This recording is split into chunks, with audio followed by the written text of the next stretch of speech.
Bharat ఇరాన్కి support చేయకుండా ఇజ్రాయెల్కి ఎందుకు support చేస్తున్నది అని చాలామంది ఎనలిస్టులు మరి వాళ్ళకి ఇష్టం వచ్చినట్టు మాట్లాడుతున్నారు. కారణం ఏంటి పరిశీలించండి. మీరు ఎనలిస్టులు కదా, ఆ మాత్రం తెలియదా? మొన్న ఈ మధ్య మనకి ఆపరేషన్ సింధూర్ అయినప్పుడు, అంతకుముందు ఆ పహల్గాం మీద దాడి జరిగినప్పుడు ఇరాన్ ఎవరిని సపోర్ట్ చేసింది? ఒక్క మాటైనా పాకిస్తాన్ ఖండించిందా? లేదే.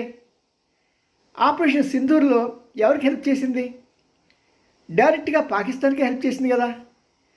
ఇలా చూసుకుంటే ఇరాన్ మంచిదే కానీ, మనకు మూలాలు ఉన్నాయి కానీ, ఎప్పుడైనా సరే ముస్లిమ్స్తో ముస్లిమా భారతదేశమా అంటే భారతదేశాన్ని పక్కన పెట్టి ముస్లిం దేశాలకే సపోర్ట్ చేస్తుంది.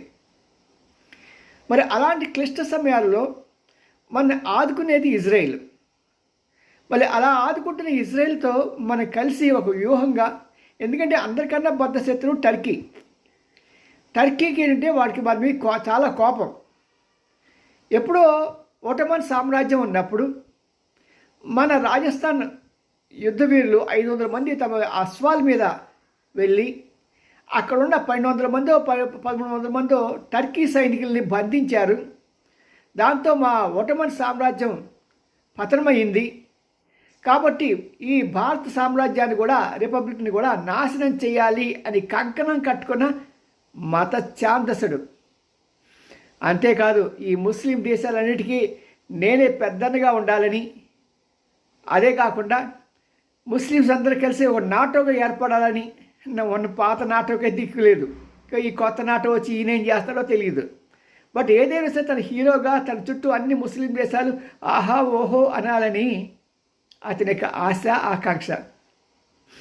మరి ఇది గ్రహించకుండానే నోరుంది కదా, ఛానల్లో రమ్మన్నారు కదా, ఎందుకంటే మన పేరుంది కాబట్టి మనం ఏది మాట్లాడినా సరే చెల్లుతుందిలే అని అనుకుంటారు ఈ విశ్లేషకులు.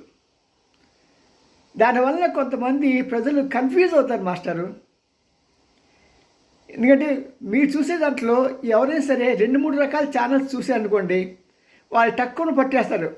వాళ్ళేం చెప్తున్నారు, మీరేం చెప్తున్నారు, ఎవరిది నిజం అనేది. పూర్వంలాగా లేరు ప్రజలు. వాళ్ళు విచక్షణ జ్ఞానం కలిగిన వాళ్ళు రెంటిని విశ్లేషిస్తున్నారు.